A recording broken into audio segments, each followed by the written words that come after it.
할렐루야. 12월 20일 수요일 새벽 기도를 시작하겠습니다. 사도신경으로 우리의 신앙을 고백합니다. 나는 전능하신 아버지 하나님 천지의 창조주를 믿습니다. 나는 그의 유일하신 아들 우리 주 예수 그리스도를 믿습니다.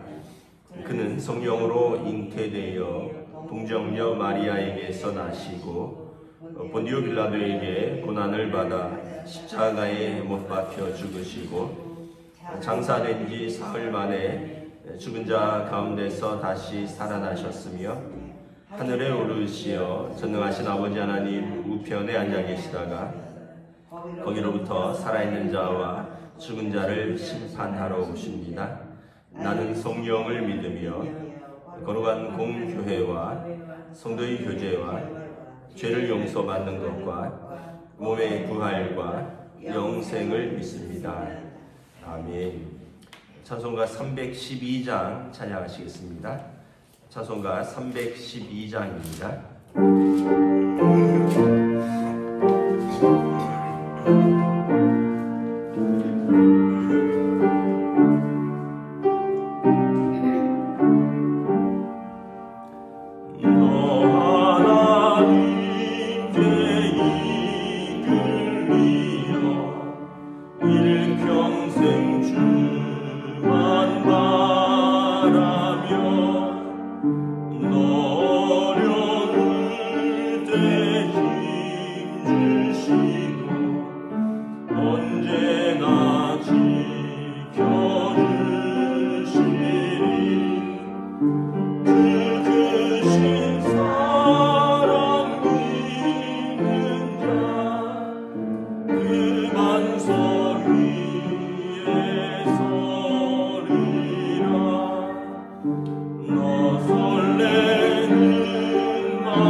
구약성경 잠언 27장 13절에서 27절까지 말씀입니다.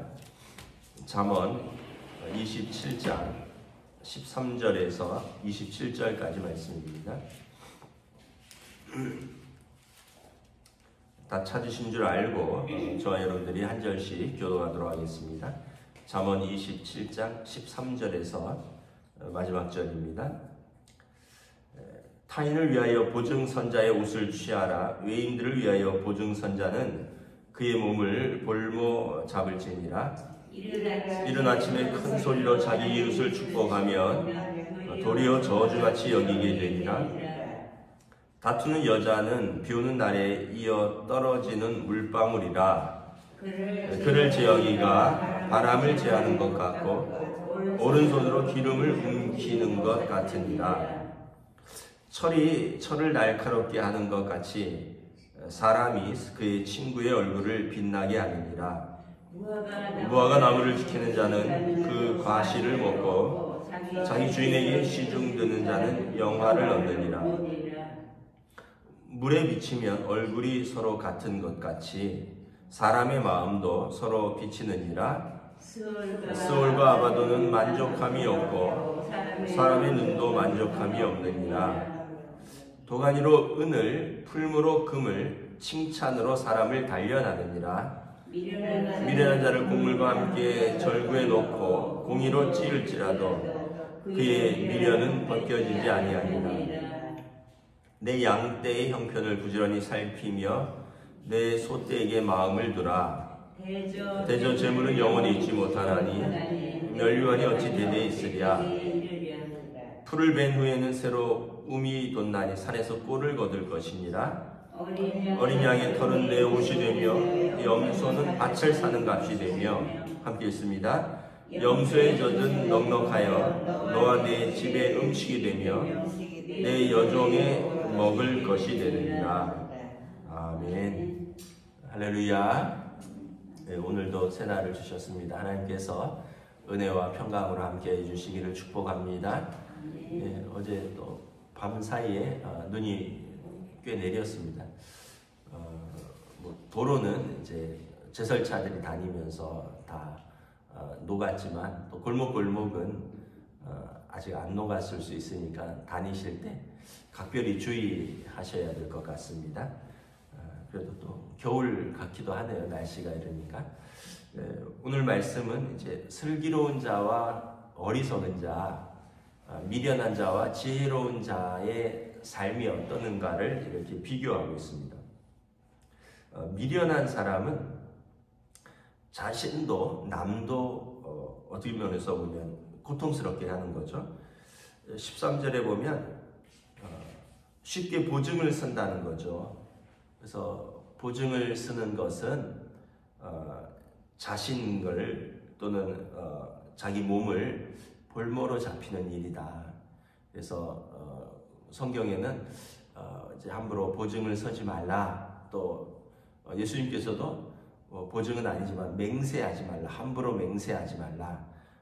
우리가 쉽게 보증하다가 그 괴로움을 당할 수 있다는 거죠. 또 14절에도 보면 미련한 자는 그 시간과 장소에 어울리지 않는 말을 한다는 거예요. 이른 아침에 큰 소리로 이웃을 축복하면 도리어 저주같이 여기게 되리라.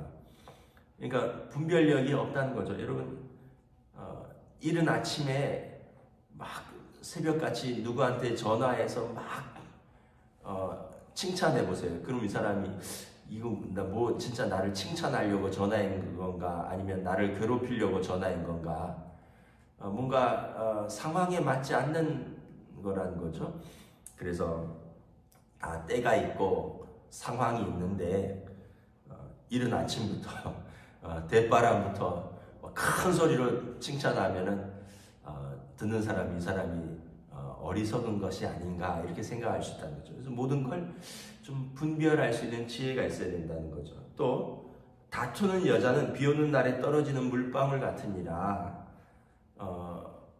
이 지혜롭지 못하면 자주 다투게 되는데, 다투는 뭐 여자도 그렇고 남자도 그렇고 자주 다투는 사람은 이 어떻게 막을 방법이 없다는 거예요. 여러분 비 오는 날에 떨어지는 물방울을 어떻게 다 받겠습니까? 비 오는 날에 떨어지는 물방울을 어떻게 다 피하겠습니까? 그래서 자주 다투는 사람하고 같이 있으면 괴롭다는 거예요. 여자든지 남자든지. 그래서 잠언에 보면 다투는 여인과 큰 집에서 사느니 혼자 움막에서 사는 것이 낫다. 또 집안에 육선이 가득하고 다투는 것보다 이제 초가삼간에서 메마른 떡 한 종이로 그냥 평화를 유지하면서 사는 것이 낫다. 이런 표현들이 있습니다. 그래서 여러분 우리가 어리석으면 자주 괴로운 주변 사람들과 다투고 괴롭게 한다는 거예요. 이게 이제 어리석은 사람들의 특징이라는 거죠. 쉽게 보증을 서고 또 상황에 맞지 않게 어떤 말과 행동을 하고 자주 다투고, 그래서 이런 사람들을 제어하기가 바람을 제어하는 것 같고 오른손으로 기름을 움켜쥐는 것 같으니라. 이것은 어떻게 바로 잡을 수도 없고 또 가르쳐줘도 어리석은 사람은 그 어리석음을 배우려고 하지 않는다는 거예요. 바람을 손으로 잡을 수 있습니까, 여러분? 기름을 잡으면 어떻게 다 빠져나가죠. 오죽했으면 22절에 미련한 자는 곡물과 함께 절구에 넣고 찧어도 미련은 벗겨지지 않는다. 그러니까 좀체 그 자기의 어떤 성향과 어떤 습관을 바꾸기 어렵다는 거죠. 반대로 여러분, 지혜로운 사람은 어떻습니까? 철이 철을 날카롭게 하는 것 같이 사람이 그의 친구의 얼굴을 빛나게 하느니라. 철끼리 이렇게 부딪히면 이제 철을 단련하는 거죠. 마찬가지로 지혜로운 친구가 있으면 같이 있는 친구의 얼굴이 빛난다는 거예요. 어리석은 사람과 같이 있으면 같이 있는 친구의 얼굴이 화끈거릴 것이고, 지혜로운 친구랑 함께 있으면 친구의 얼굴이 빛나게 될 것이다. 이것이 지혜로운 자의 모습이라는 거죠. 또 지혜로운 자는 그 무화과 나무를 지키는 자입니다. 그리고 자기 주인에게 시중드는 자입니다. 그러니까 자기 할 일을 열심히 하는 사람이라는 거죠. 그래서 그 과실을 먹고요, 또 자기 주인에게 충성되게 일하니까 주인의 사랑과 영광을 받는다라는 것입니다. 그래서 여러분 19절에 물에 비치며 얼굴이 서로 같은 것 같이 사람의 마음도 서로 비치느니라. 여러분 얼굴을 이렇게 그 물가에 가면 자기 얼굴이 이렇게 비치잖아요. 그 얼굴이 어떠한가 드러나듯이 사람의 마음도 서로 비치는데 사람의 마음은 어떻게 드러날까요? 그의 말과 행실로 드러나는 것입니다. 그 사람의 말을 보고 그 사람의 행실을 보면서 사람들이 저 사람 마음이 어떻구나 라는 것을 알 수 있다는 거죠. 지혜로운 사람이구나, 어리석은 사람이구나, 교만한 사람이구나, 겸손한 사람이구나, 다른 사람을 세우는 사람이구나, 다른 사람을 괴롭게 하는 사람이구나, 이렇게 그 사람의 마음은 그 사람의 말과 행실로 드러난다는 거예요. 예수님께서도 그래서 사람이 자기의 쌓은 것을 말하느니라. 내 말은 내 쌓은 것이다. 내 말은 내 인격이고 내 성품이고 내 신앙이다 라는 것이죠. 그래서 여러분 우리가 또 항상 우리의 마음을 하나님 앞에서 말씀으로 단련을 해야 되는 거죠. 20절에 보면 스올과 아바도는 만족함이 없고, 스올은 이제 성경에서 뭐 지옥 뭐 이런 것을 의미하고요, 아바도는 멸망 파괴자 이런 뜻입니다. 이런 것들은 만족함이 없죠. 여러분 지옥에 끝이 있겠습니까? 파괴와 멸망자가 만족함이 있겠습니까? 사람의 눈도 그렇다는 거예요. 끊임없이 육신의 정욕, 안목의 정욕, 이생의 자랑을 추구한다는 거죠. 그래서 우리의 눈도 단련해야 되는 거죠. 어떻게? 자족하는 삶을 살 수 있도록. 끊임없이 어떤 세상 욕망을 추구하며 그것을 붙들고 따라가는 삶이 아니라 사도 바울이 빌립보서에서 말씀하는 것처럼 어떤 형편에 있든지 나는 자족하는 삶을 배우노라. 왜냐하면 하나님께서 내게 능력 주시기 때문에 내가 내게 능력 주시는 자에서 모든 것을 할 수 있는 자족함을 배워야지. 그렇지 않으면 세상 욕망과 즐거움을 한없이 따라가다가 어리석고 파괴되는 삶을 산다는 것입니다. 그래서 21절에 보면 무엇이 사람을 단련하는가? 도가니로 은을, 풀무로 금을 단련하듯이 칭찬으로 사람을 단련하느니라. 도가니는 이렇게 용광로죠. 풀무는 더 뜨거운 용광로입니다. 이런 걸로 은과 금, 쇠를 단련하듯이 칭찬으로 사람을 단련한다는 거예요. 근데 한편으로는 여러분 꼭 반드시 칭찬이 계속 사람을 이렇게 좋게만 단련하지는 않습니다. 때로는 책망도 있어야 되고요. 그래서 중요한 것은 하나님의 말씀으로 사람을 단련하는 것입니다. 우리가 하나님의 말씀을 제쳐두고 다른 것으로 우리를 단련할 수는 없습니다. 그래서 지혜로운 사람은 어떤가? 23절에 내 양떼의 형편을 부지런히 살피며 내 소떼에게 마음을 두는 삶입니다. 여러분 지혜로운 사람은 자기 가족을 잘 돌보는 사람입니다. 내게 맡겨준 양떼, 내게 맡겨준 소떼들을 살피고 마음을 두는 것입니다. 왜냐하면 내게 맡겨준 사람들이기 때문에 그렇습니다. 지혜로운 사람은 어떤 사람이냐 하면 재물을 면류관처럼 붙들고 사는 사람이 아니라는 거예요. 24절에 대저 재물은 영영이 있지 못하나니 면류관이 어찌 대대에 있으리요. 여러분, 재물을 붙들고 영원히 살겠다 하는 사람처럼 어리석은 사람이 없습니다.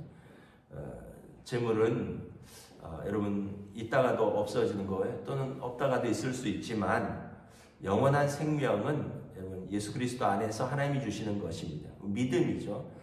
그래서 여러분, 재물을 의지하고 사는 삶이 아니라 우리는 믿음으로 사는 삶입니다. 재물은 우리에게 주신 것이기 때문에 선하게 쓰는 것이고, 재물을 가지고 또 세상을, 다른 이들을 또 하나님을 섬기는 데 사용하는 것입니다. 그래서 이것을 하늘에 쌓는 것이다. 우리가 이 땅에서 선하게 쓰면 하늘에 저금하는 것입니다. 우리가 양떼의 형편을 부지런히 살피며 소떼의 마음을 두는 이유는 뭐냐 하면, 우리가 부지런히 살피고 또 마음을 둔 양떼와 소떼가 우리 옷이 되며 우리의 밭을 사는 값이 되며 재산이 되고, 그래서 그렇게 잘 보살폈던 양떼와 염소떼의 젖으로 또 털을로 이것이 우리의 음식이 되고 또 우리 가족이 먹을 것이 되기 때문이다. 그래서 내게 맡겨진 것들을 소중히 여기고 이것들을 잘 돌보고 사는 삶을 말씀을 하는 것입니다. 우리가 이렇게 돌아보면, 이 말씀을 쭉 보면 결국은 어리석은 자와 지혜로운 자의 차이는 말과 행동과 그의 사람과 또 세상에 대한 자세와 태도인데, 결국은 이것이 하나님을 경외하느냐 아니면 하나님을 마음에 없다 하고 자기 마음대로 욕심대로 사느냐, 그 차이인 것 같습니다. 아까 우리의 마음이 말과 행동으로 비친다 그랬는데, 하나님을 경외하는 사람은 겸손하겠죠. 하나님을 경외하는 사람은 다른 사람들을 함부로 대하지 않겠죠. 하나님을 경외하는 사람은 그 말과 행동이 어떻게 보면 하나님을 경외하니까 거룩하겠죠. 하나님을 경외하는 사람은 은혜의 말을 하고 사랑의 삶을 살겠죠. 근데 반대로 하나님을 경외하지 않는 사람은 마음에 하나님을 없다라고 생각하기 때문에 사람도 무시하고 자기에게 주어진 일도 게을리하고 또 말과 행동과 태도도 욕망을 따라 살고, 결국은 자신도 이웃도 함께 사는 이들도 괴롭게 하는 사람이 되는 것입니다. 그래서 우리가 늘 날마다 우리의 마음을 살피는 말씀으로 묵상하고 또 우리가 하나님을 경외함으로 성령의 열매 맺는 삶을 맺을 수 있도록 노력을 하면 성령님께서 우리를 도와주실 줄 믿습니다. 우리가 우리 안에 계신 성령님을 늘 의식하는 거예요. 우리가 욕망만으로 사는 사람이 아니라 내 안에 계신 성령님이 하나님의 말씀을 깨닫게 할 때, 예수님의 말씀을 깨닫게 할 때 순종하는 삶을 살면 우리 안에서 날마다 성령의 열매들이 맺힐 줄 믿습니다. 그리고 우리의 삶이 날마다 신자의 삶으로, 믿음으로 한 걸음 한 걸음 진보할 줄을 믿습니다. 여러분, 오늘 하루도 이러한 믿음으로 또 이러한 하나님의 뜻에 합당한 성도의 삶을 살아가시는 저와 여러분 되시기를 우리 주님의 이름으로 축복합니다. 기도하겠습니다. 하나님 은혜를 감사합니다. 참으로 새하얀 눈이 세상을 하얗게 덮는 것처럼 하나님의 말씀으로, 하나님의 은혜로 저희들의 마음을 덮어주시옵소서. 우리들의 마음은 부패하여 날마다 말씀으로 씻어내지 아니하면 우리의 어리석음과 우리의 욕심과 죄된 속성으로 말미암아 하나님 앞에서, 사람들 앞에서 우리가 부패하고 죄악된 삶을 살 수밖에 없습니다. 그러나 하나님의 말씀으로 우리를 단련시키고 하나님의 말씀으로 우리의 마음을 새롭게 하고 하나님의 말씀에 순종함으로 우리에게 성령의 열매가 맺힐 줄 믿습니다. 오늘도 사랑하는 주님 앞에서 이 예배를 드리며 우리 자신을 말씀으로 씻어내며 하나님을 의지하는 사랑하는 주의 백성들에게 오늘도 은혜로 채워주시고 성령님 거룩함으로 인도하여 주시옵소서. 감사를 드리오며 우리 주 예수 그리스도 이름으로 기도드리옵나이다. 아멘. 하늘에 계신 우리 아버지, 아버지의 이름을 거룩하게 하시며 아버지의 나라가 오게 하시며 아버지의 뜻이 하늘에서와 같이 땅에서도 이루어지게 하소서. 오늘 우리에게 일용할 양식을 주시고 우리가 우리에게 잘못한 사람을 용서하여 준 것 같이 우리 죄를 용서하여 주시고 우리를 시험에 빠지지 않게 하시고 악에서 구하소서. 나라와 권능과 영광이 영원히 아버지의 것입니다. 아멘.